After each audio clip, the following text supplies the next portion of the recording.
Hello, everyone, and welcome back to Midnight Movies. I'm your co host, Cody. And I'm the other co-host, Nikki. And look at this, we have two mics now. So if the audio Yes! quality is actually better this time, that's why, because I finally figured out what I needed to make this You podcast have work. like a whole thingy-majig over there. It I looks know, really it's cool. so fancy. We- It's like a podcast mixer that allows me to hook up both mics. I'm pretty sure this is common knowledge amongst other Probably. podcasters, Yeah. but we're just Amateurs. beginning. So, yeah, Nikki and I are not sharing a mic now, so we actually have two mics. So, Yeah, I don't think we addressed that in the last episode. But if anything sounded weird or off or any of our voices sounded kind of far away, it's because it was one mic. yeah, so we kind of had to share that. But today we have something very exciting. We are reviewing the Blair Witch Project. Yay! I know. Starring Heather Donahue, Michael Williams, and Joshua Leonard. Directed by Daniel Myrick and Eduardo Sánchez. Movie came out in 1999, and I know we've been very excited to talk about this movie. Yes, definitely. And I know that you either love or hate this movie. Oh, me personally? No, just anyone. Oh, it's like you should know how I feel about this movie. Yeah. But yeah, this is a very polarizing movie, not just nowadays, but even at the time the movie came Oh yeah, out. it was iconic. Oh yeah, definitely. Was responsible for a lot of people just being afraid going into the woods and camping, Yeah. which is weird because like this movie takes place in one specific area of the country.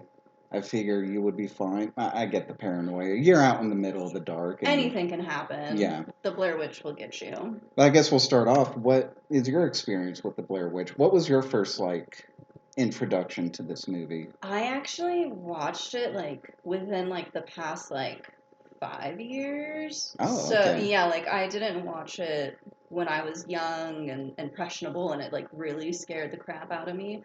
I watched it kind of later on, obviously, like probably around like 2020, 2021. I watched it mainly because of the fact of I really was intrigued by the impact that it had.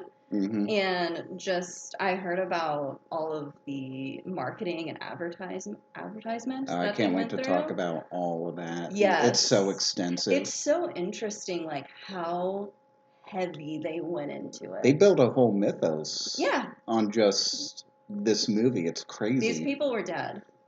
Yeah. Yeah, like that's what they said. These people were dead, and everyone was believing it.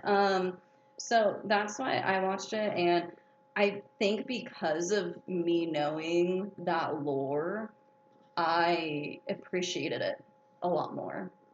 And I feel like if I just went in blind, maybe I'd be like, oh, okay, a couple people in the woods getting scared, whatever. I will say, whatever our thoughts on the movie actually are, it is a movie that you kind of have to be in the right kind of setting Yes. to fully appreciate. My experience with this movie actually goes back a long time ago. Way earlier than me. I mean, this movie came out in 99. I was 7 years old at the time. I think around 2000 or 2001, I can't remember, before I moved here to the city we currently live in. I'm still not trying to dox us, Yes, so. not triangulating. I remember not the movie itself, but like the parodies that came out about the Blair Witch. So I kind of knew about it through osmosis that way, of just people referencing it everywhere. Lots of pop culture references. Things like yes. Scary Movie, a very obscure reference I'm going to bring up, but there's the Blair Thumb Project. Oh, don't know what that is. Back in the day, Steve Odenkirk, no relation to Bob Odenkirk, who was responsible for creating like Jimmy Neutron, Back at the Barnyard, stuff like that. He made a series of parody movies where it's just the movie, but everyone's like thumbs. I feel like you talked about this movie I before. probably did, but Oh yes, I remember. they did the like movies. Star Wars, they did The Godfather, and they did the Blair Witch Project. Okay. And I remember just seeing the trailer for like the Blair Thumb Project, and just I kind of knew about some of the imagery from that, which is weird. Mm. And also, I had like a very mean babysitter back in the day that told us, yeah, the Blair Witch Project is real, and she might come and get you. And that scared the shit out of me. You were a bad child. I mean, at the same time, she probably believed that because a lot of people at the time believed this was a true story. Yes. No, even one of our old coworkers, I remember talking to her just about like found footage in general, and this was brought up, the Blair Witch Project. And she was like, well, that was real, right? And I was like, no. And, you know, I went over like the whole lore and how like they made people believe that it was real for a while. And then I told her, you know, like found footage films just are based off of, or just not even based off of anything, and they're just fake. And her mind was blown. She thought that they were real. Fun aside, you know the HBO show Chernobyl? Yes. So my ex, one night at work, was just talking to a coworker about that show. And funny story, like that coworker just at one point, it's like, wow, wouldn't that be crazy if this was real? Oh, God. That's what happens, though. Like, people will think fake things are real and real things are fake. Like, I mean, I know the Titanic gets it all the time. They're like, oh my God, that's Can you imagine if the Titanic if that actually happened? It's like, well, I'm Which, to be fair, that movie is like... Well, that movie didn't happen. Well, yeah. Jack and Rose are not real people. Yes. That part didn't happen, but the Titanic, that did happen, unfortunately. But anyway, I first watched this movie back in high school, 2009, for as, like, when we're doing this podcast, whatever movies we review. A lot of them I'm going to bring up of, like, I've either watched it, like, during high school or, like, shortly after I graduated high school. That was kind of the era where I started... getting into horror films. I kind of got over my fear of horror films, and I started doing deep dives. I came across the Blair Witch, mainly out of curiosity because I knew it when I was a child, and I think I watched it back then through, like, parts on YouTube, because that's, like, the way that I could have watched it. But, yeah, that was my first watching of Blair Witch, and... I kind of make it like a seasonal thing every August, like to get myself into the horror mood for the season. Like usually the first movie I watch is The Blair Witch Project. Oh, that's fun.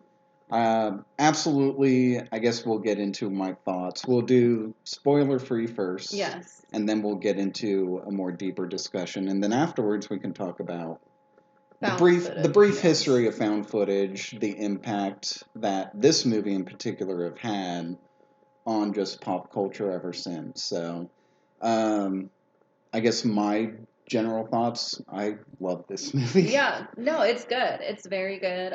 Like I said, I feel like if I went in blind and didn't know the lore, I would be like, like, good movie. Like if I was rating out of 5, like 2.5 maybe. But because of the fact that I know the lore and the fact that, I mean, these actors filmed all of this. Like, they're... Like, Eduardo Sánchez and... crap, I forgot the other guy's name. Eduardo Sánchez and Daniel Myrick, they're the technical directors, but they weren't actually filming anything. No, and, I mean, they wrote the lore of the Blair Witch. And basically the actors, like... They were not given a script. Improv. One of the more interesting things about this movie is, it's mostly improv. In fact, it's even a miracle that this movie exists. It's insane because of the fact that, there's no script, nothing. They literally just gave them, this is the outline, the lore of the Blair Witch. Yeah, and that's all they had, and they were just like, go out, start filming. Yeah. They would give them maps to, like, where to go, on which day, little and stuff like that. Just so that they wouldn't get lost. I did hear that they got lost a couple of times. Way. And they had to, like, break immersion to be like, oh, fuck, well, you missed this. Yeah. You need to go back and film that rock over there. And they're like, oh, shit, I didn't know that was important. So this wasn't just a one-shot take kind of thing. Like, they talked about how they had to go back and reshoot some things, but I mean, all in all, everything was improvised. The actors filmed everything, and maybe some people hate that, but I actually love that about the movie. I feel like that makes it very endearing. It adds to the actual reason why I love this movie. Yeah. It feels real. It does. It's raw. It's uncomfortable at times, but like. At no point do I feel like any of this movie feels inauthentic. No. Unlike some found footage movies that have come since, throwing shade at you, Paranormal Activity. Ooh, Paranormal Activity. It feels very much like these are real people out in the woods, really bickering, and that's because they were. Like, I think it's not really shown in the movie, but like Josh and Heather in real life were like at each other's throats. Yes. No, I actually read that they had to cut a lot of that because the directors were like, it kind of seems like you two are just ganging up on Heather at this point, and it's a lot. They had so much footage of this movie. Like, I think they screened one cut of this movie that was 2.5 hours long. Which, keep in mind, the current like movie itself is only like 10 minutes under an hour and a half. Yeah, not super long, because I feel like movies nowadays are like 2.5 hours. Like, I will say this about this movie: if it were 2.5 hours, I don't think I would like it. Yeah, because I mean, you can only watch three people lost in the Scream woods at each screaming and being paranoid for so long. I saw a lot of people. Their qualms with this movie was the fact that they're so annoying. They keep yelling at each other. They're bickering. Like, get on with it. But it's like, if you were in that position, you'd be pissed. Yeah. And you would be, like, pissed at the person with the map. Like, who's supposed to know where you're going. You put yourself into the shoes of the characters, like this movie asks you to do. Like, everything that you see is just from their point of view. You don't get any background from any other characters other than the interviews at the beginning of the movie. And you put yourself into those shoes, you can understand why they're so upset. They have no food. They can't sleep because at night they're being terrorized. Yeah. Like, you would be I'd be at, like, anyone's throat. Yeah. And I'm the most chill guy that I know. Yeah, no, the lack of... And I heard, like, during actual filming, they were lessening their food rations. Every single day they would get less and less food until... I think I read, like, near the end of the shoot, like, all that Heather and Mike had was, like, a couple of protein bars and maybe like 1 or 2 apples or bananas. I think they're living off of protein bars. So yeah, they're starving. They're hiking. Like, they're using a lot of energy. They're filming. They're trying to improvise this whole movie. No cigarettes. Can you imagine like they ran out of cigarettes. Can you imagine like a film student just running out of cigarettes? Yeah, they would be at each other. The end of the world. And so yeah, that's what makes it so believable. And unfortunately, that also made it hard for them to get any kind of other acting job afterwards. Oh, yeah. Like, I don't think... Like, I've seen the actor who played, like, I think it was Mike in a few other things. But, like, mostly these actors have not done anything. Like, I think... Besides just this. I think Heather actually retired from acting. She did, yeah. And she's just now selling weed. Yeah, I think she went into medical cannabis, which, I mean, good for her. Good for you, girl. Yeah, but... I would probably not return to filmmaking if this was my experience. If this is my experience, absolutely not. Out in the rain for, like, fucking 8 hours, yeah, I would probably just be like, nah, filmmaking's not for me. Well, not only that, but, like, they, improvised all of this. They basically filmed, like, over 90% of this. I think the only thing they didn't film was maybe one interview that they had to go back and film just to clarify some things in the story. But they also, like, didn't get paid. No, they did not. They actually had to sue Artisan Entertainment because they felt like they didn't get the pay that they deserved, because this movie made bank. Oh yeah, it did.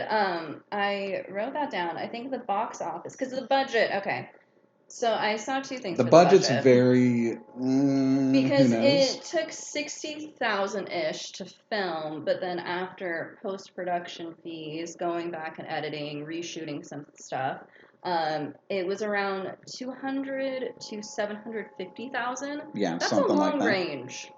But then again, movie studios don't give out like what their marketing costs are. Exactly. Like there's studios that buy out the films. You don't know how much money that is. So that 200,000 to 750,000 is like. It's pretty broad. It's pretty broad, but like not surprising for marketing stuff. But with that, they made $248.6 million. So that's crazy. A lot of freaking money compared to what they put into this film, and the fact that it was all the actors improving. Like, Like, this movie is just like... It's what it is because of them. It's very experimental. Yes. And they are very lucky that it very much worked out for them, because this movie could have just been nothing. It could have bombed, because if they didn't get the right actors, if they didn't film the right things, like, there's so many things that could have just went wrong with this, and they would have lost out on a lot of money. But the fact that it didn't, and it was so amazing, and it actually was like a staple in found footage films, and they didn't get paid for it. Which and sucks. They had to sue. That's insane. Hollywood, pay your actors. Yeah. Pay them what they're due. Pay your writers what they're due, too. Oh, yeah. Okay, well, I guess we'll get into a little bit more spoilery, but I guess the first question that I want to ask, because I think it's a prevalent, like, part of the movie, do you think it's Heather's fault, any of the events that happen in this movie? Because I would argue, not really. I don't think that it is. No, and I know at the end, her iconic scene where she's snotting. She's apologizing. Yeah, she's apologizing. She's like, I'm so sorry to Mike and Josh's parents. Like, I'm sorry to my parents. Like, this is my fault. I wanted to do this. Like, but it's just like, you're doing the, films about them doing like a college film project. Yeah. You don't think you're going to get lost in the woods and hunted by a witch. No. No one can foresee that. And, you can argue that a lot of the stuff that happens at the beginning, like getting lost initially on the trail and stuff like that could be Heather's fault. And maybe she should have been better prepared. But, like, there is a lot of evidence in this movie, or at least some evidence, to, like, actual paranormal stuff happening to them, that it's like you can only draw the conclusion that they're in this situation because of something paranormal going on, and not really because of what Heather did. No, I don't think she's to blame at all. And the fact that also Mike is the one that kicked the map into the river. That's a big thing for me. Listen, that was an asshole move for him to do. Yes. And he was wrong to do it. No. But he was kind of right. I was like, are you defending? That map was actually not doing anything for them. So it wasn't. It definitely was at least giving them hope, though. I mean, yeah, you can cling on to that, but at the same time, like, when you have both Heather and Josh trying to read the map, they walk like 16 hours in one direction and still can't get out of the woods. Yeah, that map's not doing anything for them. You can only assume something paranormal is. Yeah. Too. So I get that. So Mike was absolutely wrong to do that, but at the same time, he was not wrong that map was doing nothing for them. He said he was justified. Not really justified, but I get the crash out. I get what he was doing. Crash out. Yeah. Okay. I also want to talk about the interviews at the beginning. Oh, yeah. Because one of them was just a random woman off the street. The woman with the glasses. Yes. I love her. She is an amazing addition to this movie. And she, like... Perfect. If you don't know, the actor, like, all the people that they interview in the town at the beginning of the movie are, like, plants by the directors. Like, the girl that they see in the restaurant is actually Eduardo Sánchez's sister. Oh, okay. Keep in mind, like, Mike, Heather, Josh, they had no idea. The directors didn't tell them. They just planted these people in this town and just like, go interview. Yes, because Mike, Josh, and Heather thought that this Blair Witch was real, like, lore. Yeah, they thought so too, because like it seemed so well thought out. Why not be real? Yeah, like this is like this town's like folklore. Like this is like people believe in this. So the fact that they thought that they were just interviewing real people was very fun. But then they were also going around asking people for interviews and not getting really anything. And they just found this woman. This random woman. And I saw she did a little interview just the past couple years ago, I think. Like, talking I didn't know about it. That. Yeah, and she had her daughter with her too, who is older now, of course. And she is a teacher. She said she was a teacher at the time. Okay. And she's like, I saw these college kids walking around asking people like, hey, can you do an interview like about this Blair Witch? And everyone was just turning them down. And she's like, being a teacher, I saw that and I was like, I feel bad for them. So she's like, you know what, I'm going to go over there. I'm going to say, like, hey, like, you can interview me. So she goes and does that, and she, they ask her, like, okay, what can you tell us about the Blair Witch? She's like, I don't know anything about that. She was like, that's not real. I may have seen a documentary on the Discovery Channel or whatever. I'm like, props to that woman for not being an actress, but yet, like, she's the best one that they interview, because she seems like so into it. Well, yeah, because at first she was like, no, that's not real. And then she said the look on their faces was like, oh my gosh, like another person, like, we're not getting anything, any film. And she's like, you know what, wait, ask me again. Like, I'll just make something up. Like, I got it. And she did. Incredible stuff. And the little girl, too, is so creepy. Like, she puts her hand over her mom's mouth as and just like, mom. No, don't, no. Like, as if she's, like, really getting freaked out by this. And I guess in the extended version, one of the cut scenes that they did is when they're walking away and Heather's filming them. And the little girl is now just skipping away merrily. And Heather says something like, that's so weird. Once the mom stopped talking about the Blair Witch, like, the little girl's totally fine now, like, she's happy. Mm-hmm. And I was like, these two were just made to be stars. Like, great find. I love that. Yes. I absolutely love that.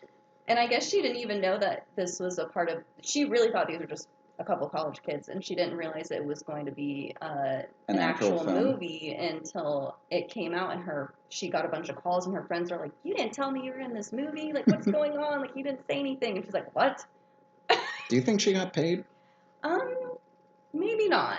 I would feel like they would have, because they show her face. I know Hollywood has kind of a rule the actors didn't even get paid. Yeah, that's true. So that is true. I feel like I wonder if she tried to get paid. I would. I would try. I was a staple. Like, if I was a staple like that in a film, If you have the reputation of being the highest grossing independent film ever made, yeah, I'd try to get some back pay on that. Oh yeah, I'm getting my bag. Thank you very much. But okay, so also, do you think the people who hate this movie because of the fact that they're just arguing in the woods, and no witch? Yeah. Do you think that they're valid in that? I think that's a very good question. Because, like, do you feel like you have to know the lore of a movie for it to be good? I feel like... Does that make a good movie? I feel like it is a movie that you kind of have to be in the right atmosphere to enjoy. Yeah. Like I mentioned earlier, like, if it's like a Friday night, you have the lights off, you're just in a dark room, and you just watch the movie, I feel like you can put yourself into the characters' without knowing. Yeah, and without knowing any of the, like... The marketing, any of the background, the lore that they built. I feel like there's enough here to actually, like, scare... Like, you have the moment where, like, they just wake up and they hear children outside of their... Oh, yeah, that was creepy. Like, terrifying. Like, imagine yourself out in the middle of the woods. Like, no one knows that you're out there, and then all of a sudden you just hear fucking children crying and, like, laughing outside your tent. I would piss my pants. Yeah. Even if I was in the actor's shoes, knowing that we're being filmed, there's people around, and there's just giant speakers out in the woods playing children screaming, I would still be very scared. Also, so like, the director's just practicing psychological torture on these actors. Yeah, if you don't know, like, the actors were not aware that the directors were just out in the forest observing everything that was going on. So, like, during the nighttime scenes, like, they would just be asleep, and then, like, the director and, like, some of the production crew would just be out snapping twigs. Just shaking the tent. Making sounds out there to, like, freak them out. It can be kind of described as psychological torture. No, I feel like, yeah, it definitely would be. And the fact that, they are doing all of these things to get these more real reactions from the actors, that's the whole reason why they had such a hard time getting jobs after this, is that no one believed that they were acting. Everyone was like, no, you were actually scared shitless because of the fact that, like, you guys were set up. Now, if you're saying, is it valid that the actors are annoying, I would say, yeah, that is a valid thing, but I feel like that's the reality of it. Yes, you would be annoyed. Like, you would be that person in that situation. You would also be annoying. So I feel like that's a valid thing to bring up. Like, they are annoying. Heather is kind of annoying because she's the know-it-all, like, director. I feel like she did a great job with playing that part. And I feel like, because even when she was nominated for a Razzie. I thought that was crazy. I saw that. When I first watched this film, it was so hard for me to also be like, oh, they're acting and they're playing a character and they're doing their part with this, because I was also like those people like, no, they're just scared shitless. Like, this is just their real reactions. And some of it was like them being a little irritated, everything like that, but they're still putting on a character. Yeah, when Josh at one point in the movie is just like, I'm tired, I'm fucking hungry, I just want to get out of here. Like, that's probably not. I feel like he's actually saying that. He's just like, I'm tired, I'm fucking hungry, I just want to get out of here. Well, I also read that Josh was supposed to make it to the end. He was and it was supposed to be Mike who gets abducted. But they saw how kind of angry Josh was getting,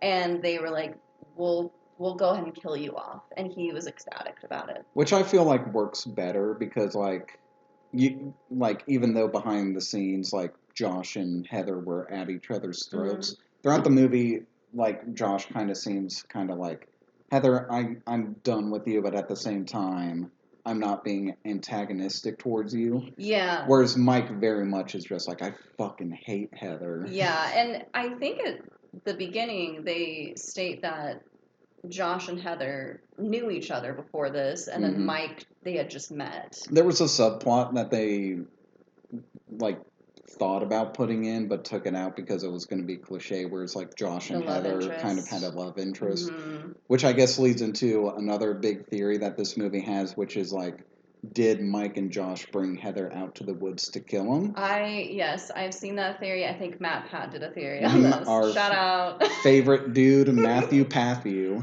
did.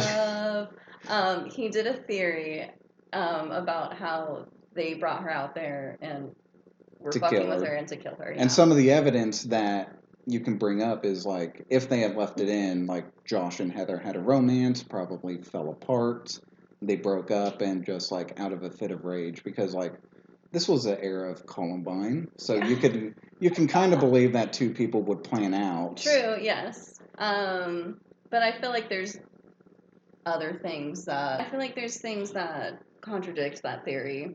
Oh, there definitely is. A ton, yeah. I think it's a fun theory, though. I like when people do that and make up their own little... Like, you just think about the fact that they wouldn't know where they're camping at any day, and if, like, brought people into the woods to, like, try to scare Heather, like, how would those people know where they are and stuff like that? Like, the amount of coordination and planning to try to, like, pull off this murder plot, it just doesn't seem realistic. And also, like, Mike and Josh are just as scared as Heather is about everything that's going on. They're also, like, freaking out. I feel like they wouldn't put themselves in that situation in front of a camera. Well, and how would you... Exactly, because there's going to be evidence. And also, how do you explain the teeth that she finds? Like, did they say that in the... Matt Pat maybe explain that. Maybe. He probably had a good reason. I don't know. They found teeth along the way. I mean, you can explain it just like, well, we found some cow teeth in a skull out there or something like that. There's cows in this country or something like that. In the woods. In the woods. You know those cow woods. Or those wood cows. You just find blood, you put it in a shirt, and it's all... Voila. But anyway, no, I don't... Like, it's an interesting theory. It's interesting to think about, but there's... I think it's fun. There's enough evidence in the movie to just say... No. Nah, actually not. There's actually probably something very supernatural going on. Yes. And that is one of the scenes that they had to reshoot, was the teeth scene. Oh, did they? I didn't know about that. Because I think you kind of see her revisit it, because Heather, I think she comes out of the tent, sees the... Yeah, she sees it. And she's like, I'm just going to put this over here and not think about it. And then later, she gets a note from one of the directors. They leave her a note, and they're like, you need to go back and look at that, because that is important to the story. Please go do that. To be fair, if I was in Heather's shoes, I would also be like, how about if I just go put it by this rock, and then we just leave it there, and we just keep on walking? And we just ignore. blissfully ignorant. So then she goes back, and that's when she reacts to the teeth. So that was one of the things that I guess not really reshoot, but they like made her go back and like. I mean, every time she opens that, I try to get a closer look to see what else is in there. I think I read online some people think that they see a tongue in there. Oh, I just heard hair and teeth. I mean, that's what you see. You see, you definitely see a tooth. Yeah. You see a lot of blood, and you see some hair. But like some people reported when she opens it up more that you can see a tongue. Oh, interesting. But every single time, I don't see a tongue. Yeah, which would be even spookier because when Josh goes missing at night, like you hear his voice just shouting out in like the middle of everything, in the middle of the dark. Every time I try to watch that scene, do you look for the tongue? I try to look for the tongue, and I can't find it. Talk about my love life. No. Look for the tongue, and it's not there. I can't fucking find that thing. Where the hell is it? No, because they reshot that scene for sure, and then they also had to reshoot the final scene. They reshot. Well, the final scene that's actually in the movie is what they always intended. To have, but they also did different endings. Well, it's because the studio was just like, it's not very dynamic and stuff like that. So people don't get it. I think they did test audience, and they were. And I think that's confused. Before they like did the interview that concerned Robert Parr. The one thing that the director shot was that interview where he was talking about how she would have a kid stand in the corner and then kill the other one. Which I love that story, and is probably like the most prominent story about. I feel like that's what freaks out people the most. Well, I think, like, in this movie, it's the most prominent story. Like, even more so than, like, the Blair Witch's background is the story about Robert Parr and, like, how he was convinced by the Blair Witch to kill all these kids. See, I didn't even remember that. Oh, really? And I just watched this movie the other day. Well, it's because they interviewed that old man. But, yeah, they filmed a few different scenes for the ending. One of them included, like, Josh just hanging by a noose. Yes. One of them, he's like in a crucified, like, state. Wait, Josh or Mike? Mike, right? Mike, yeah. Sorry, Mike. Did I say Josh? Whoops. Well, he was originally supposed to be. Jade, here's a clear Mike. Mike. And just edit in anytime I accidentally say Josh. So far, just once.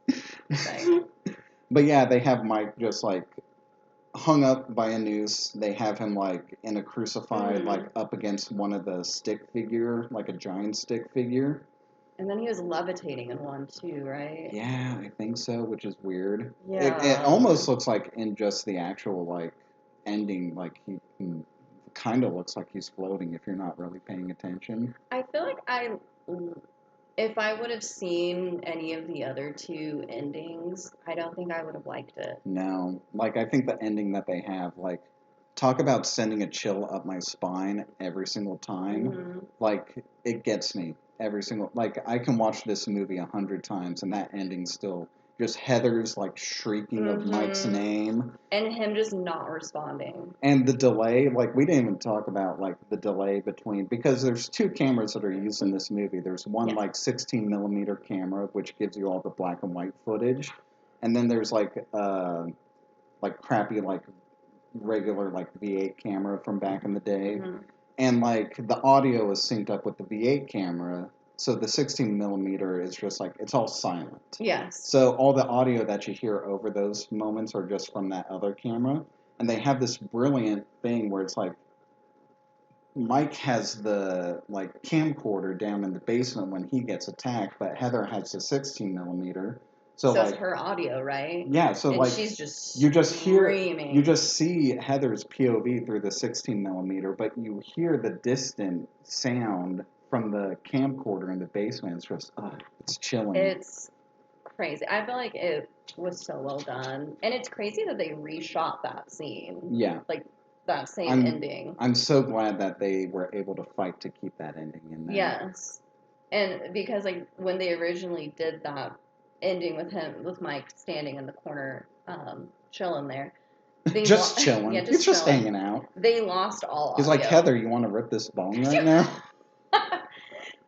We can just both sit in this corner and just hang out down here with the Blair Witch. I have some Funyuns. Some bugles. They were hidden in one of the cabin, in one of the upstairs in one of the cabinets in this old decrepit house in the middle of the woods. But yeah, they reshot it because whenever he was tackled to the ground by one of the directors, it fucked up the sound, and then so there's no audio, couldn't hear Heather screaming, and they're like, so yeah, we're gonna have to reshoot that, by the way. We're just gonna have to quickly add that to the budget. Yeah. Speaking of which, one of my favorite trivias about this, at one point Josh is singing the theme to Gilligan's Island, and apparently that was the most expensive part of the movie because they had to get the rights to use Gilligan's Island.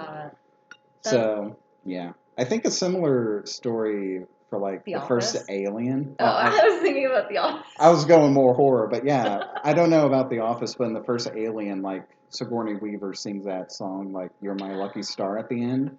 And Ridley Scott loved it so much that he purchased the rights, but apparently the rights to it were very expensive, so he was unhappy about doing that.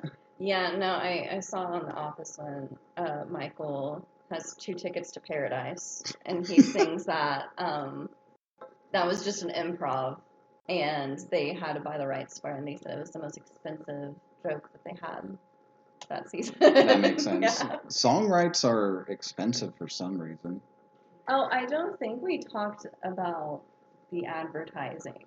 Oh, all the lore, yeah, because they sold this as a true, an actual true story. I absolutely love that they were able to do this back then. This is the first instance of actual viral marketing. Yes, it's arguably the first movie that went quote unquote viral for that time, and the actors were pronounced dead or missing, presumably dead or missing. Well, I think I read on IMDb their actual on IMDb said missing, presumed dead. Yeah, which is crazy. Their family and friends were getting condolence cards. They weren't allowed to go to the premiere or anything like that, of course, and they were only allowed to come out and basically let everyone know that they weren't actually dead was when things were kind of dying down from the movie, to kind of heighten things back up, because they're like, oh, the shock value of them seeing that you guys are still alive. But then people got pissed because they were like, we've been lied to. Which is fair. Yes. If you spend months advertising this movie as just this was a true story and these people actually went missing and they're presumed dead. Well, and then all of a sudden you pull the rug out from underneath their feet and just actually, none of this actually happened. This is just a movie. Yeah, and people are going out of their way writing condolence letters to family and friends of them, and it's just that definitely you would feel betrayed as an audience member. And so at that point, that made the actors hate it even more because they're like, you guys were a part of this charade, this charade that you were. Charade. And I just love that they were able to do that, though. It sucks that the actors took the brunt of it, because they were just doing what they were told, even though they weren't really paid for doing any of this. Obviously, they were told to keep quiet, and then the fact that they were hated and then not able to get acting jobs after this, that sucks. And that very much sucks. In all fairness, the directors didn't really go on to do much after this either. True. They made a couple of horror films here and there, but nothing as notable as this. This was their, I guess, magnum opus. And goddamn, did they hit it out of the park. Can't believe, how good this movie actually is. It's good. In my opinion. Granted, my recommendation comes with the caveat, this movie's not for everybody. It's not. Because, I've said this a couple of times. It is them arguing through the woods a lot. And I saw a lot of people were upset that you don't see the Blair Witch. Which... I know you love not seeing. I'm very much a proponent of what is scarier is whatever your imagination can come up with is infinitely a lot more scarier than what a director thinks is scary. Actually, we didn't even talk about it. One of the most iconic scenes of this movie where Heather and Josh are running through the woods. Yes. After the, like, shaking of the tent. And they just fucking bolt. They bolt, but Heather at one point just screams, "What is that? What the fuck is that?" Like... That was good. You see her, she turns, but Josh was also supposed to turn because one of the directors, I can't remember which one, it might have been, he was like dressed in all white with like a ski mask on. You were supposed to see the Blair Witch, but Josh didn't turn. Yeah, they were supposed to pan over to it, didn't get the shot. But I would argue that's infinitely better. I liked that we didn't see her. Like... I respect this movie a whole lot more that we don't see the Blair Witch than if we just saw someone in a ski mask running across the woods. I feel like that would have just sent this downhill. It would have cheapened it. Like, it would have just felt like another monster out in the middle of the woods. Like, Blair Witch is the poster child that I will always bring up of just, like, the ambiguity and not seeing anything is infinitely more terrifying than any kind of ghoul or like monster makeup that you can put on a person. I agree. And there are some movies where I wish we would see more. They did something differently. But this one, no. I feel like they did it right. Yeah. I feel like if they would have panned over to a dude in a ski mask, I would have been like, what the fuck is that? I would also like to know, Heather. And I do agree with you. Like, there are some movies where it's just like they should have explained this a bit more. Like, as much as I love ambiguity, it's not for every single movie. Yes. But this one is 100%. Like, you're supposed to be in the point of view of the characters. You're not supposed to know anything outside of that. You're supposed to put yourself in their shoes. Like, yeah, they don't really see the Blair Witch, so we shouldn't see the Blair Witch. But that was a big point of criticism at the time, was just like, you never see the Blair Witch. When that's the whole point of the movie, is you're not supposed to. The Blair Witch. You're supposed to experience these three filmmakers that go out into the middle of the woods and experience this horrifying thing, and you're not supposed to be scared by the monster, you're supposed to be scared at what's happening to them. Their experience. Yeah. You're supposed to be experiencing this with them. And that's supposed to freak you out. It's not, oh my gosh, look how scary and creepy this witch lady is. And then it all goes down the drain with Blair Witch 2016. Oh, yeah. I don't know if you've ever seen any of the sequels to this. I have. Do I remember them? Not really. Do I remember that they weren't good? Yes. Fair enough. I vaguely remember things about Blair Witch 2 Book of Shadows, which, by the way, not a single Book of Shadows in the entire movie. No shadows. It kind of feels like they took a spec script.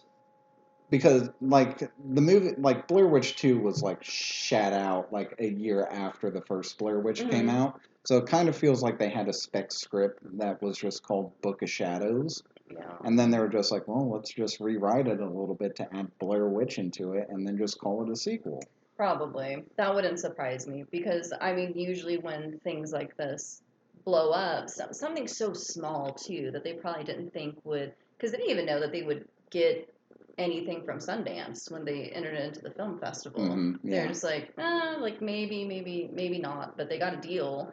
And so they were definitely writing that, and they're like, we need to make more money. And more money is a sequel. So then 1 year later, Blair Witch 2 came out, and nobody remembers it, nobody cares about it. No. There are things about that movie that I like. Like, it's very experimental. I like the psychological horror elements of it. But that movie's a fucking mess. It's all over the place. It's not coherent in any way. I don't like any of the characters. It sucks when you have unlikable characters, and I guess in this, people will argue that none of these characters in this are likable. I mean, that's true, but at the same time, that's the point. Because of the fact that they're irritated, they're in the woods, they're hungry, they're tired. It's an unconventional narrative where it's just like, they're supposed to be annoying because they're put in this horrible situation. But when you have like a conventional narrative where you're supposed to be telling this plot with these characters, you have to have them be likable. Yeah. But yeah, when you have like a conventional narrative, like Blair Witch 2 has. Like, you have to have some likable characters, but I feel like I don't like any of them. No, and you need to try to be rooting for someone, something in a movie like that. And when you don't like any of them, it makes it hard to follow the movie. Yeah, you're kind of just waiting for it to be over at that point, and you're like, can all of these people just die, and let's just get. Can we just move on? This movie's not good. Yeah, this isn't it. And then in 2016, they did Blair Witch. I think that's the one I remember more, maybe. Maybe not. I saw that movie in theaters, and I left pissed off. I don't think I've ever left a movie like in the middle of like in the theater. Like, I didn't leave during Blair Witch like halfway through. It's just when the movie was over and I left the theater. Okay, okay. I was just like, what in the goddamn fuck was that? Yeah, I was like, I don't think I've ever stormed out of a movie. I have twice. What movies? The two movies, I'm trying to remember. It was Ghost Rider Spirit of Vengeance. I walked out of that. What iconic movie? I know, right? Nick Cage. How could you ever walk out of a Nick Cage movie? Well, I did. Nicolas Cage. I walked out of that, and then I walked out of Firestarter, the remake in 2022. I don't think I know what that is. Oh, Firestarter based off of the Stephen King novel. Okay. Because I was like, it sounds familiar. Well, there was an original movie in the 80s with Drew Barrymore. Yes. Which everybody knows. But then in 2022, they did a remake / another adaptation of Firestarter. I know what you're talking about. I remember seeing ads. It has Zac Efron in it. Yeah. Mm-hmm. Walked out halfway through that movie because I was so fucking bored. I was just like, I don't think this movie's going to get any better. You're like, we're done here. I was like, it was just during a scene where it's like one character was talking to another, and I was just like, we're only like 40 minutes into this like 2-hour long movie. I'm getting out of here. You said it's time for me to go. I wish I would have walked out of M. Night Shyamalan's Avatar: The Last Airbender. I never even saw that movie. That pissed me off. Have you seen that series though? I have watched Avatar. Okay. When I was a kid, I haven't watched it since I was an adult. Oh, it's so good. I know it's good. And then I was so excited. I remember I was in middle school. I heard that they were making a movie about it, and I was so excited.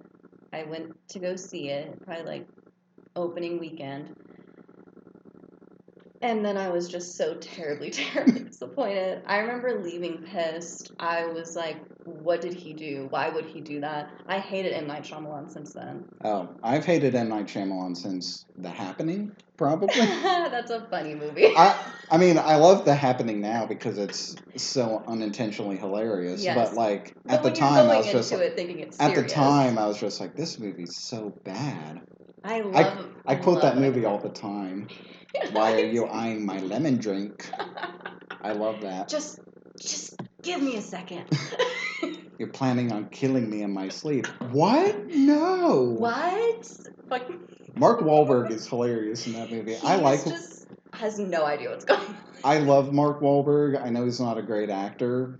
But he's hilarious in this movie. I was like, he's a crazy person, I think. Because he's giving like no effort. No, he's not. He acts like he just is some random person off the street walking in, and they just were like, "You're in a movie, go!" And he's like, "What?" Which is funny because I don't buy Mark Wahlberg as just like an average everyday guy. No, I think he's a little kooky. Kind of. Yeah. According to him, he could have stopped 9/11 if he was there. That is what he says. That's an insane thing to say. Our savior, Mark Wahlberg. Well, I guess we didn't do this with Ed Gein, but I kind of thought maybe if you want to do like a star rating or something like this with these movies. We did not. Which, by the way, for Ed Gein, 2 out of 10 stars if I give it that. I'll do out of 5 since I have a letterbox. Oh. Which we'll have to link our social medias. We'll have to do something like that. But, I'm mostly just on Facebook. Yeah, so. I was like, I do letterbox, but let me see what I rated I think I rated it a 4. I did. I rated it a 4. Okay. We can do 4 stars. I like doing 10 stars because I feel like I can get a wider range. Yeah, letterbox is out of 5. I gave it a 4. I would probably give it like a 4.5. Yeah. Like It's awesome. I love it, but it's not like a perfect movie in my book. Like it's not something that I feel like I can watch over and over and over and over again. Do you want to know something? In the past week, I've watched this movie like 3 times. That's insane. I mean, in addition to back in August, I watched it at the beginning of like spooky season. So I've seen this movie like a good fair amount of times recently. But no, I love this movie. I understand my recommendation comes with a caveat. It's not for everybody.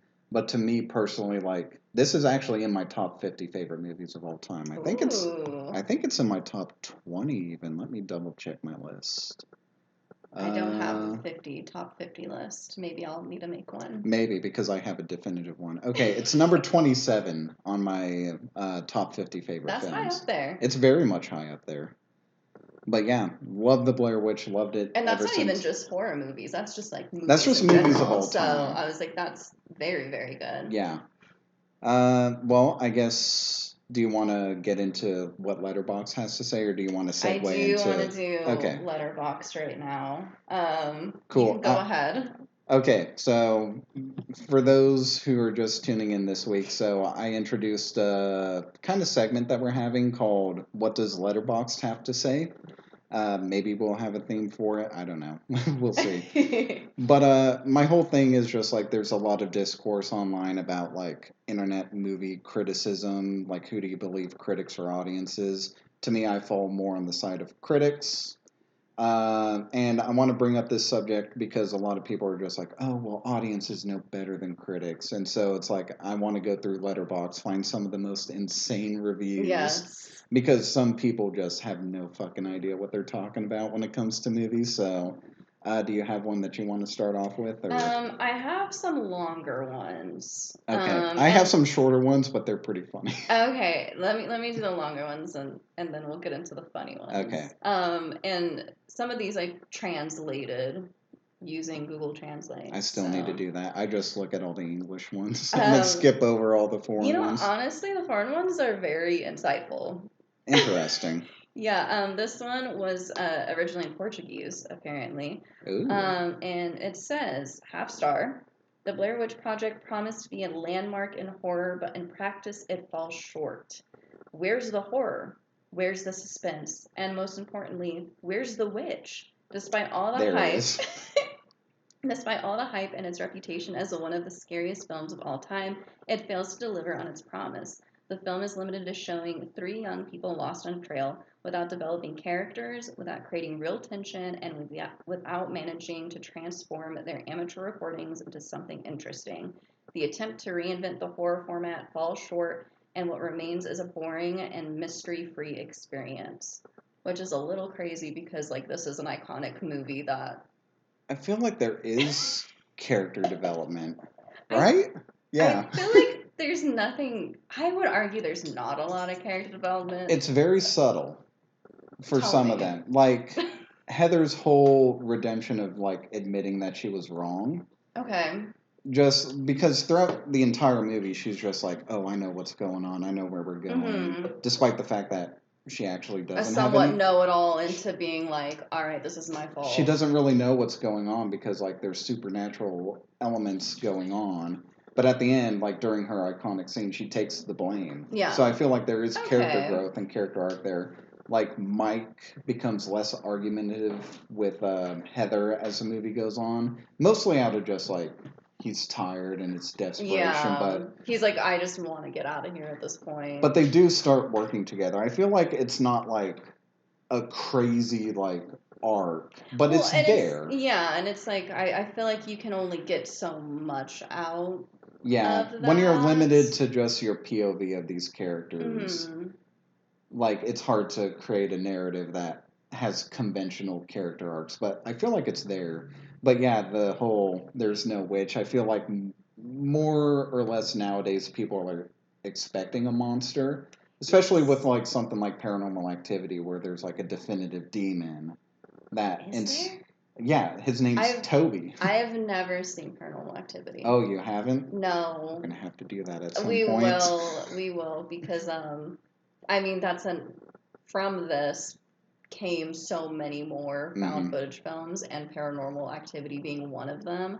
And I saw that a lot while I was researching this, and I was like, we might have to do that. Yeah. Because I love a found footage film. But it's like, you don't need to see The Witch to get the terror. Where's the horror? The horror is that something's happening to these people, and they have no idea what the fuck's going on. And it's so funny, because I saw that in a lot of the reviews, and I assume it's a lot of people who are watching this for the first time just now, recently, maybe heard about it and wanted to watch it.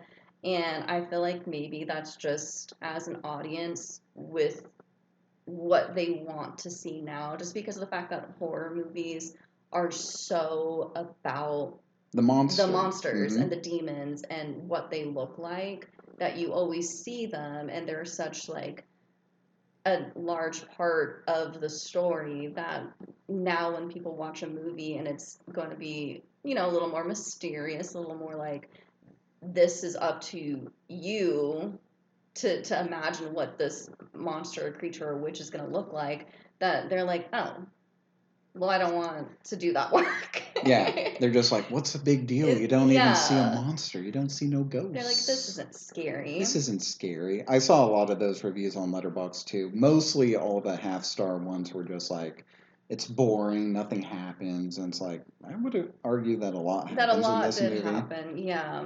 I have another little long one.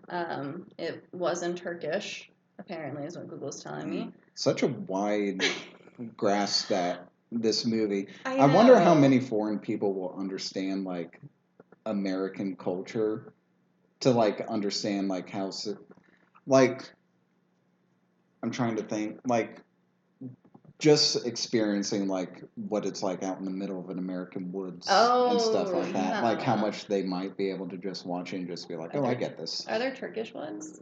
Probably.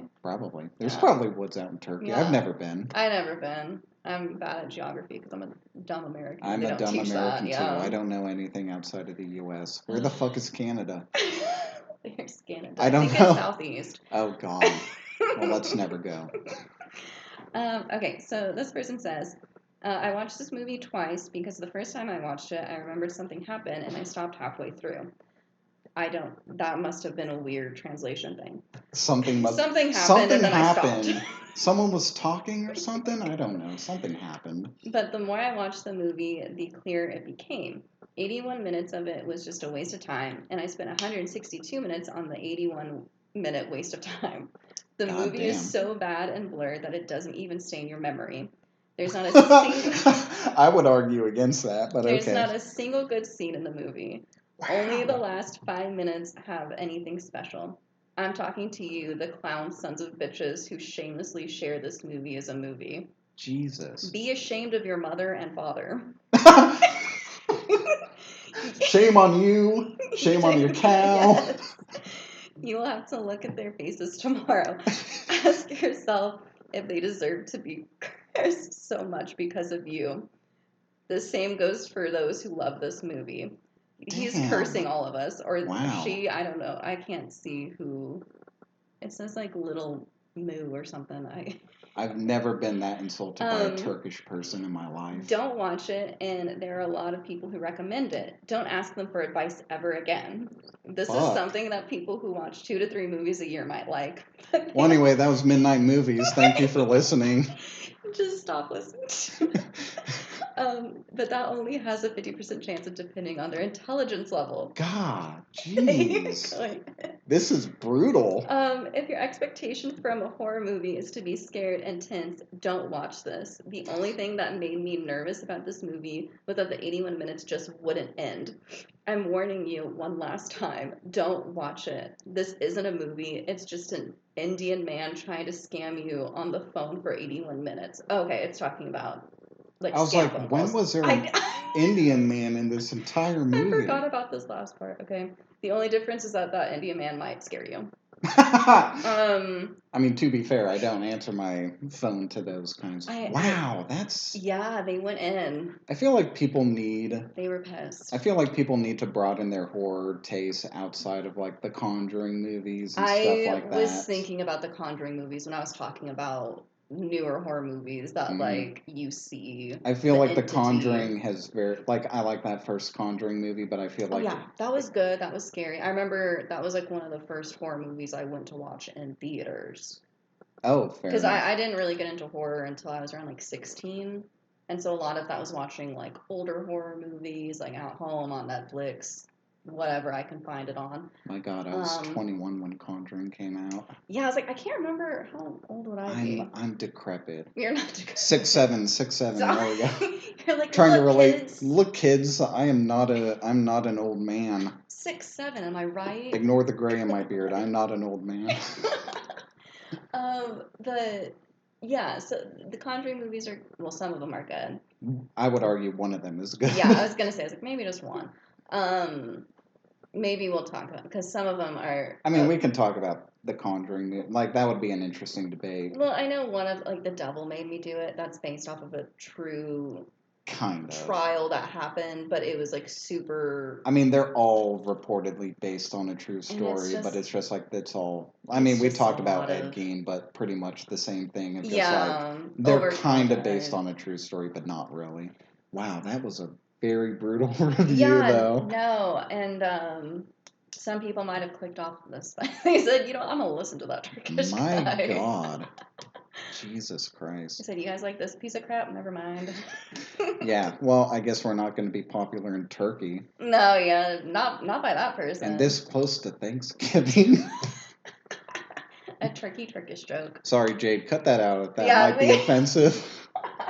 I don't think they would appreciate that. Yeah, I'm sorry to all our listeners in Turkey, if we ever have any. If we have any ever, yeah. I'm going to get canceled. Okay, so here are some of the ones that I have. They're short, but we'll go through them. Okay, Blair Witch, half a star. How are these self-proclaimed filmmakers so fucking abysmal at shooting footage? Shitting footage. Shitting footage. That's why, because they were shitting it out. Well, it's because they're not. The actors were filming it. They're not filmmakers. What? No, okay. Maybe it is better to read on some of the lore before watching this, or at least understanding basic comprehension skills of just being like, well, the actors are filming this. Yeah, like not the directors. Yeah. Half a star, just hooting and hollering. Just hooting and hollering. Which, yeah, fair. They were definitely hooting and hollering. Where were they at, by the way? I forgot. They were in, I can't remember the real life woods location, that there are, but it's supposed to be like a woods outside of Burkittsville. Okay. I heard that the house that they ended up filming it's a different location. They had to like demolish it, right? Yeah, well, because people were like taking. Yeah, stones. It was being vandalized and stuff like that, and like it was going to be demolished anyway because it's an old decrepit house. But people online were just like, "No, you got to preserve it. It's part of film history." And like the government's like, "Yeah, sure, we'll do it," and then they just demolished it anyway. I heard the whole town was a mess once the Blair Witch came out. I mean, it would be. Yeah, because people were being assholes about the whole thing. Think about how many people visit the Myers house in L.A. God. Anyway, half a star, waste of 78 cents to rent this. I hated it. I hated every character too. I screenshotted that because it's like, where are you renting this movie for 78 cents? What year was this review? It was reviewed this year. What? Like, that's a crazy steal. Like, 78 cents to rent a movie. Where do they live in? Like, triangulate their location. Where are you? Where are you? Oh, right Russia. Now? Okay. No. Oh, okay. No, all right. Let's see. Half a star. Worst thing was seeing Josh's bits. Now, initially, when I screenshotted that, I thought they meant like Josh's penis or something like that. I was like, when do you see Josh's penis? I was thinking that same thing. Director's cut. I think they just mean Director's cut. Oh, like his bits, like the scene. Yeah, like any scene that he's in. Okay. Which is interesting. I love how we both bits were. Mm-hmm. Because for our listeners out there, bits is a euphemism for junk. Is that like a regional like thing? I don't is know. That like a? If you're from a different country than the U.S., please let us know. Or even just a different part of the U.S. Like. Oh, like, okay. If anyone's in California, yeah, let us know. No one in the Midwest, I guess. I guess not. Let's see here. Half a star, extremely overrated, never do this again. Oh, I mean, I don't think anyone can do it again. It's kind of like a... Well, I screenshotted that because of the flourish of found footage movies that we've had since. Oh, well, yes. So it's Found like footage, never. yes. So it's like never do this again. They did this again and a lot. Yes, but I guess like more of the fact like they are never going to be able to market a movie as real as they did with this one. They'll never be able to. Cloverfield tried. Did they? They kind of did a marketing because I remember back in the day in 2008. Did they think that we would forget that a monster? Well, no, I think they were just. Came to New York? I think they're just trying to create like an RPG sort of thing where it's like you can kind of dive into like this lore that they're creating around everything. You know what? Maybe unpopular opinion. I kind of liked Cloverfield. I'm actually a big Cloverfield defender, so yeah, I love Cloverfield. Thank you. I was like, honestly, I saw that movie in theaters back in 2008, and it scared the shit out of me. I dig it. I do. Maybe we'll do that too. I know there's a part in it that there's some parts that pissed me off. Oh yeah, I mean it's got T.J. Miller in it. I was gonna say, what was his character? Hutch. Hud. Hud. Yeah, the annoying dumbass guy behind the camera. And it's like, just shut up. Talk about annoying. Yeah, like HUD is just unbearably annoying. Yeah, like he had food and we'll talk about it when we talk about Cloverfield, yes. But yeah, we hate HUD. This one made me laugh. Half a star, awful movie like nothing happens, like I could have played with my pussy to this, which that is a very interesting thing to say. To this movie, you could have done that? There was at no point where I would have done that. That's crazy. I was gonna make fun of it because I was like, oh, it seems like I wrote this because I say like a lot. Yeah. I'm sorry if I'm saying that a lot. Which, by the way, like weird enough, this is the second podcast where I've talked about masturbation, so we'll tone it down. That is so funny. It was very funny. I really like that. This one I didn't understand. Half a star. Dear Lord, I hate this movie. It's so bad, but it's so scary. Well, if you find it scary, then it did its purpose. Yeah. Maybe they thought it was going to be more of like a thriller. Mm-hmm. Half a star. The worst thing I've ever watched. Oh, look, there's a stick. Oh, look, there's some rocks. You know, but you're missing the whole context behind those things. You're missing the context behind the sticks and rocks, damn it. The stick figures are terrifying. The stick figures are crazy, and apparently I saw that they were thinking about like different creatures or things to show as the Blair Witch. Mm-hmm. And one of them, I saw that they were just going to do like a giant stick figure. Yeah, something chasing them through the woods, which like, I don't know. I don't know how that would look. In 1999, that probably would not have looked good. Dumb as hell, mm-hmm. Right? Okay. Because how would you do it? Like CGI wouldn't have been that great back then. No, and like the fact with just the budget they wouldn't have had the budget for CGI. No. So then I was like, it probably would have been stop motion. Yes, stop motion and just have. Or just a giant animatronic, which again, I don't think they would have had the budget, so it would have been stop motion because I feel like so silly. It would have looked bad. And I was like, I'm glad they didn't do that. Oh, I'm so glad they didn't do that. I was like, why was that even a thought in their head? There was so much that could have gone wrong with this movie that it's, again, like I said before, it's a miracle that this movie exists. Yeah, they made the right choices. I do agree with that. I'll just read out a couple more here. Half a star. This one was just a question mark. That's it? That's literally all it is. It's just a question mark. They said, huh? All right, and then I'll leave this out because this is pretty funny. Half a star. Fuck this movie and fuck the hour and a half I won't get back. Sorry, Manuel, that you had to see this movie. What a prostate exam probably feels like. This person has a grievance with Manuel, apparently, or like just apologetic that he had to see this. Like, who's Manuel? Poor Manuel. Poor Manuel. That you had to see one of the most iconic horror films of all time. So sorry. So sorry. Anyway, that was online criticism. Yeah, a lot of the Letterboxd ones I just saw were just like, this movie's boring. Nothing happens. It was a lot of the same thing, and that's why I wanted to screenshot some that were not in English and had a little more depth to them. And I was just over here doing the funny ones. They were crashing out a little bit. I like the funny ones too. I always like when I see like this happened to my friend Mike 2 years ago. I always like that. I literally experienced this myself. It's like this happened to me last week. Well, we've talked a whole lot about like the impact that Blair Witch has had, but I guess we can talk a little bit more just about found footage in general. Like, how familiar are you with the genre? Like, I love found footage film. Interesting. I'm not I'm hit or miss on found footage, and we can talk about it. But it's not that a lot of them are good. It's just that I like watching them. I don't know what it is. I just find them endearing. I feel like the first found footage film I watched was Cloverfield. Interesting. I'm trying to think. Was Blair Witch the first one that I watched?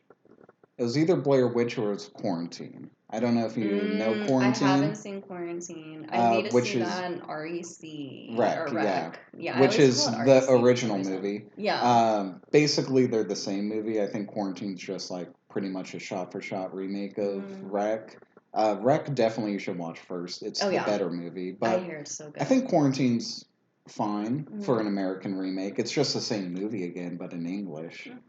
But no, found footage to me, it's just like, I used to love the genre, mainly because of Blair Witch. If we ever talk about Paranormal Activity, that movie scared me when I first saw it in theaters. Yeah, okay. Cloverfield, like, I used to love this genre, but then it got so oversaturized that, like, I kind of just fell off of it. What are some new ones that, like, you feel like kind of tanked it for you? For me, I can actually pinpoint a year when I kind of swore off of found footage for a long time, and it took me a while before, like, I don't go out of my way to watch found footage, but in 2012, it was 2 movies, Paranormal Activity 4, which, at that point, like, the first 3 movies, I guess, to give a little spoiler of my thoughts on the franchise, I like the first 3 movies. Okay. I think they're not perfect, but I feel like it's a pretty good trilogy of horror films. But then we get to the 4th one, and, like, the story just goes in a very dumb direction. There are things that were established in the first 3 movies that they just completely ignore. They just threw away. And, like, the acting in it is just bad. Abysmal. Just really bad. Abysmal. It's deplorable. Get them the fuck out of here. But it was that movie, and then another movie called The Devil Inside, which is in my, like, I don't think I have a definitive list of, like, worst movies ever, but that movie is just the pits. And I fucking hate it. It was those 2 movies that, like, put the nail in the coffin to found footage for me for the longest time. Oh, I remember this being a thing. The marketing for it made it look terrifying. Yes, I remember. This was, like, heavily marketed. Yeah, it was everywhere. You would just, like, browse through TV, and then you would just come across a trailer of that old lady just going or whatever. Yeah. Oh, that was heavily. Yeah. I don't know if I watched that because that was before I was really into horror movies, so I probably don't see it because it's awful. Away from it. Okay.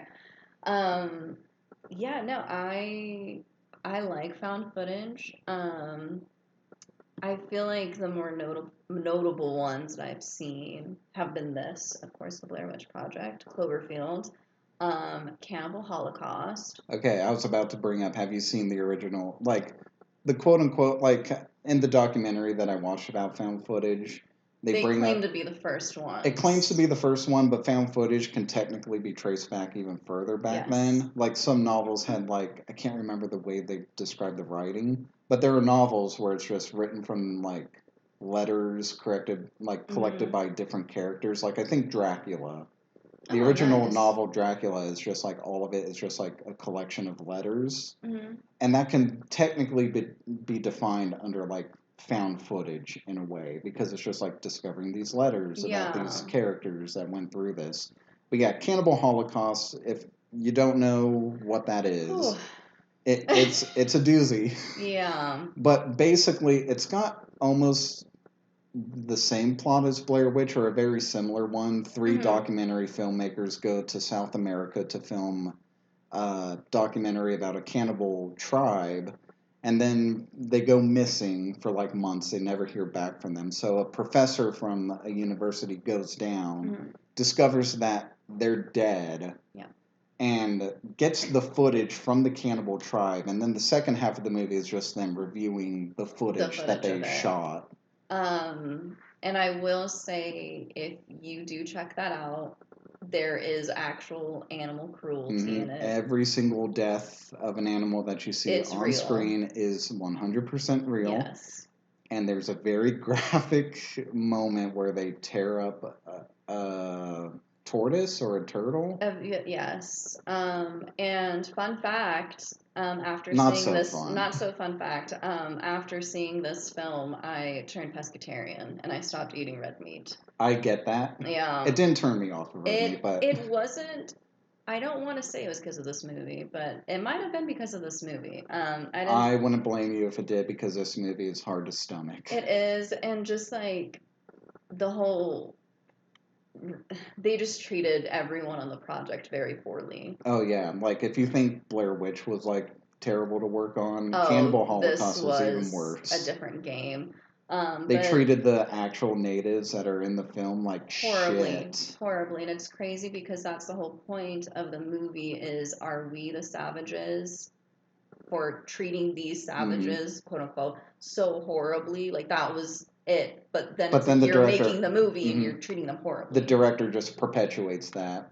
And it's just like you kind of lose the whole point of your movie. Yeah. It's kind of the reason why I don't recommend. I don't recommend watching the movie. I would only recommend it out of morbid curiosity. Yes. If you're trying to go through the list of like most offensive or most like controversial films ever made, because that's been banned in a couple countries. It's been banned in a couple countries, but like it should be on the list of movies to get to if you're going off of that list. But otherwise, kind of just stay away. It's a very nasty and mean-spirited movie. It is. I was mainly intrigued to watch it because of the fact that I saw that.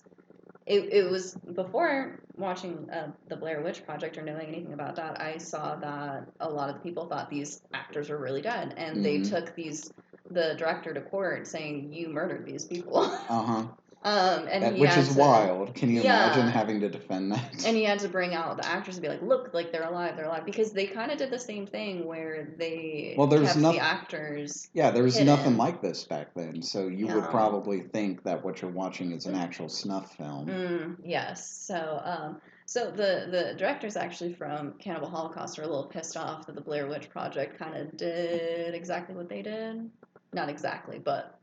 They were like, we did this first, and we should be just more iconic than the Blair Witch because we did this first, and did it. Like they were not happy. I don't know, if you didn't just undermine the whole point of your movie, then maybe people would actually like it better. Exactly. So, and just the whole fact that they also claim that they're the first found footage film when they're clearly not. I mean, they're halfway there. Like, yeah, exactly. But even, like, Blair Witch isn't the first one. Like, literally, I think the same year, or even the year before, there was The Last Broadcast. I don't know if you've ever seen this movie. I heard about that, and I think it was when I was researching. Okay. I haven't watched it, but apparently it's about, like, the Jersey Devil. Interesting. Which is a very interesting concept. I kind of want to watch it. I heard it's not very good. But, like, I would be interested to see if, like, you actually see any of the Jersey Devil in it, because the Jersey Devil is a weird creature to like make a movie about. I love cryptids. Yeah, cryptids. Yeah, love cryptids. I love cryptids. My God, so Bigfoot is my homeboy. Bigfoot's my guy. And it's not just because I look like him. Bigfoot, the Mothman. Love the Mothman. Who else? All Jersey Devil. Loch Ness Monster. Chupacabra. The Chupacabra. I feel like I used to hear more about the Chupacabra when I was like younger. I think everyone did. I feel like they're out there. He's there. He's there. He's gonna drink your blood. He's gonna get you. But now I never hear anything. No. We need more. We need more cryptids. We do. But yeah, no, like, even though technically The Last Broadcast was the first, like, found footage, none of them hit, like, the Blair Witch Project. No. And then, what is it? The Blair Witch Project was kind of just, like, the hardest hitting found footage until Paranormal Activity. That's when it went a little crazy. I remember those are the movies that I first remember seeing, like, the trailers for them. Oh, yeah. And well, they did. Seeing the filming, like, audience reactions and them going crazy and shitting their pants. Not as extensive of like a viral campaign as the Blair Witch, but like they heavily advertised it. I remember seeing the trailers just being like, call up your local theater and demand to see this movie or go to this website. I think I even went to the website to demand it to bring to... Sorry, cut that out. Yeah, you just literally... I literally just doxed us. Jade. Anyway, I went to the website to bring it to our city to watch.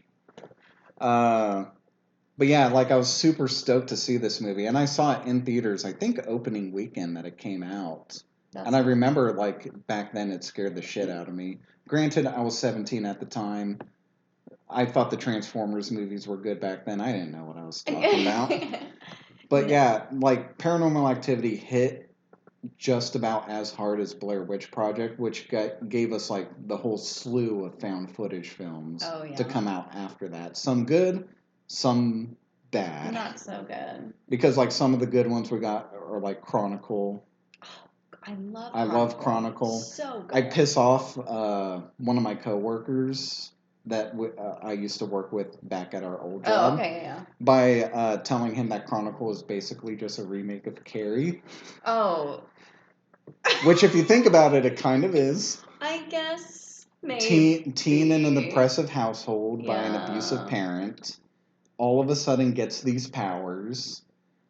Becomes super popular at one point, then publicly starts just killing everyone. Then gets publicly embarrassed, and then goes on a killing spree. Okay, yeah. It kind of is. The only addition is just like there's other superpowered people there too. Yeah.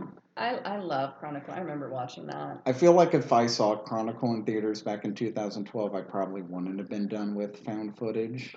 Oh, yeah, you would have been hyped. I would have been like, okay, maybe this genre isn't dead. Yeah. But like some of my favorite found footage films are ones that do it kind of unconventionally, like What We Do in the Shadows. Oh, that's so fun. I love What We Do in the Shadows. Jade always recommends it to me, and I started watching it. I need to continue watching it. Oh, I was just talking about the movie, but yes, the TV show as well. The TV show, yeah, there is a movie. The movies are great. Like, I absolutely love it. We got movies like Lake Mungo, which I think, in addition to Blair Witch, I always watch during... You love Lake Mungo? I am the biggest stan for Lake Mungo, and I feel like it's criminal that not as many people love it. Did not like it. Oh, no. We'll probably talk about Lake Mungo at some point, but like... Yeah, I'm the biggest defender of Lake Mungo. Yes. Another one of my favorite found footage films is Be My Cat. Have you seen that? Interesting. I don't even think I've heard of it. It's Be My Cat, a film for Anne Hathaway. I think that's the actress's name. Okay. I didn't know Anne Hathaway. I didn't know Anne Hathaway would have done like found footage. She's not in it. Oh. It's literally about this guy who's obsessed with her. Oh. And is making a movie that he wants her to star in, but he's making it with these other actresses and is going to send it to her. Okay. And be like, you could be in this movie. Because like she was Catwoman, and I think he was obsessed with her character, but that's Be My Cat. I mean, to be fair, Anne Hathaway in that cat suit. Yes. Anyone in that cat suit. Yeah. And it's wild. I remember watching it, and I was thinking I am watching something horrible actually happen. Interesting. I'm gonna have to look that up. It's pretty crazy. I love that one. That one. Another movie that I hate that Jade loves is Creep.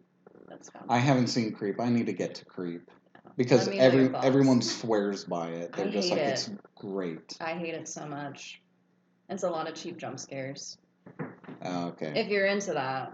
I mean, that's kind of what the found footage genre has become, just cheap jump scares. I hate cheap jump scares. It's like, do something new, do something different.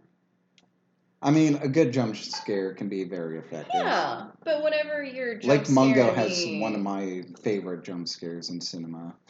I need to rewatch that. You love it so much. I love Lake Mungo, which is funny. I didn't always love it. I think when I first saw it, I was just like, eh. But then the more that I watch it, I'm just like, this is actually very unsettling. Yeah, I think Jade said that they had to like turn it off at one point, or maybe you said that. I don't know. Jade was creeped out by it. Though, I think too. Jade, yeah, like was like, I'm like creeped out by it because I think Jade was just like, I'm gonna watch it, and then just said that they had to stop. Mm-hmm. He's like, I need to. I think Jade likes it in a similar fashion that I do. Well, I don't know. Jade, you can let me know. Yeah, let us know. But like it's very Twin Peaks-esque. Oh, interesting. Okay, and I've never seen that. Oh, okay. And, Twin Peaks is great. You love that. I love Twin Peaks, sort of, most of it. Oh, okay. You enjoy it. I love the first season. The other 2 seasons are hit or miss for me. But yeah, some other found footages, like I don't know if you've seen As Above, So Below. How do you feel about that movie? It's fine. I hate it. I think it's so dumb. I think very interesting premise. I love the idea of just going through like this Dante's Inferno, sort of like different layers of hell below Paris. I think that's interesting. I think the execution is not there. I just can't believe that they let them film in the actual catacombs, and this is the movie that came out of it.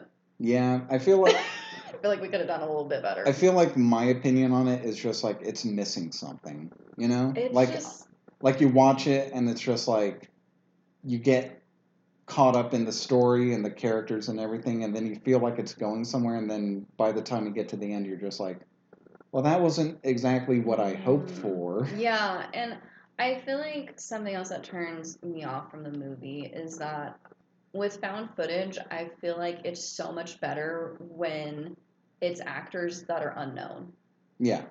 And with As Above, So Below, you have known actors or actor. The dude, I forgot. I'm so bad with actors' names. Well, you're asking me to remember the cast of As Above, So Below. Yes. Hold on, I can look it up. Do you remember his Not name? Really. I watched this movie like a year ago. He's well known, and I am not a.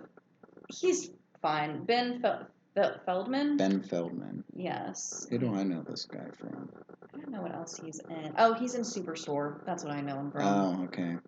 Shout out Superstore. I like that just because of the fact that I've worked retail. Yeah, looking at this guy's filmography, he was in the Friday the 13th remake.